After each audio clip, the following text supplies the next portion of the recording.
All right, Class A, we are in Unit 4B where we are talking about healthy habits and hygiene products, and we are back again for some more por versus para. So let's get into these notes. The reason why this is even a topic is because por and para can mean some of the same things, but they are not used interchangeably. And even though you might have a sentence where either one could be used, it changes the meaning of the sentence. So here we go with your notes over por versus para. I strongly suggest two different colored highlighters, one for por and one for para, and you can see how I've highlighted my notes, and that's obviously how I suggest that you highlight yours. For those of you that may already have some notes over por versus para, please follow along carefully. Here we go. So, por can be translated as all of these things. So many different things por can be used to say in addition to just for. And here are some reasons that we might use por. So these are reasons to use por. All 7 of these. If at any point in time I'm going too fast, just use that pause button, catch up, and then press play again. So 7 reasons to use por. First reason is for duration of time or approximate time of day. You guys already know that we always say por la mañana, por la tarde, por la noche. So if you see la mañana, la tarde, la noche, that's a big fat clue that you're probably going to use por. So with your notes today, what I would need you to do is copy down exactly everything you see here, skip a line, English translation, skip a line, next Spanish sentence. So make sure your notes are nice and neat. If you already have some of these notes, you should have already skipped lines, making it possible for you to add in any extra information. So you might not be able to skip lines, but you should have enough room to add additional information. So you're going to copy down what I have. You're going to provide the English translation. All of these notes are using current vocab about like health and doctors, or previous vocab. Check the back of your vocab sheet, or just words that you should know. So I want to see English translations if you want full credit for your notes. Let's move on to reason number 2. Approximate place. So not an exact place, but approximate place. And these are the different things that por is saying in these sentences. You pick whichever one sounds best for you. Make sure you are including all 3 of these in your translation. Make sure you get those accents. If you're taking your notes off of your phone, beware, you are responsible for having the correct information, including accents. So make sure you can see everything. I suggest notes off of the computer, but your phone if you have to. Moving on to reason number 3 to use por. Movement within an area. So if you're talking about moving along a place, through a place, by a place, via a place, you're going to use por. So movement with por. Copy them down, skip a line, English translation, next Spanish sentence after you've skipped another line. So por is used for movement within, along, through, via an area. Moving on to reason number 4 to use por. Cause, reason, motivation, or benefit.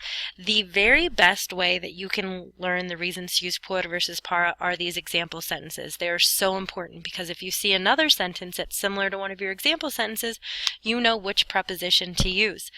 So here are some example sentences that will help us decide. Por can be used to say because of something, on behalf of someone, for the sake of someone, and while we usually think of para plus infinitive, por can be followed by an infinitive as well. Here's a whole darn infinitive plus an ending that should clue you into the tense that this sentence is being used in, and por plus infinitive can be used to say for blanking, because of blanking, for the reason of blanking. I suggest avoiding for whenever you can, because the because of is what will really help you pick out the reason to use por. Go ahead and get down all this information for reason number 4, and I'm going to move on to reason number 5. Manner or means, if you're talking about how someone does something or through what mode of transportation, you're going to use por. Moving on to reason number 6. Exchange, if someone's exchanging one thing for another, you are going to use por. The verb cambiar, I think we've had that for vocab by now. It means to change or exchange in this situation. And reason number 7 to use por. Agent or cause of an action. This caused this. The book was written by Stephen King. Just gave you that one. And so these are the reasons to use por and example sentences with them. Let's move on to the reasons for para.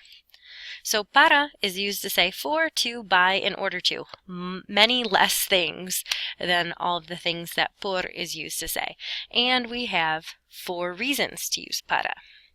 Go ahead and write this down, and let's get into our example sentences, because again, the example sentences really help us pick our reasons when we have to pick them on our own. Reason number 1, destination or movement toward a place. Para can be used to say to, or for, or to. So, destination or movement toward a place. Reason number 2, purpose, goal, objective, or intention.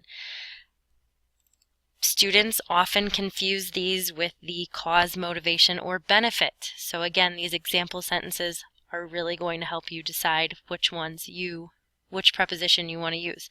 So copy down these sentences, skip a line, English translation, skip a line, move on to the next. You can see that I highlighted the reason, number 2, and I underlined the sub-reasons. And here's our para plus infinitive that you know is in order to. Let me move this so you can see what that word is. There we go. Enfermedad. Moving on to reason number 3.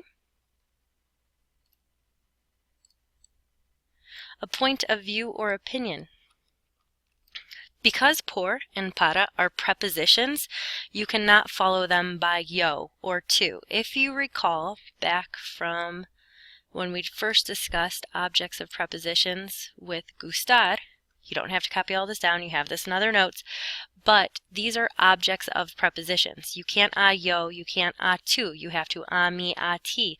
Same thing with por and para. You're allowed to use mi, ti, and all these other things, but not yo or tu. Just something to keep in mind. Let's get back into para. So that mi does have an accent, in case you can't see it. Go ahead and write those down and translate those.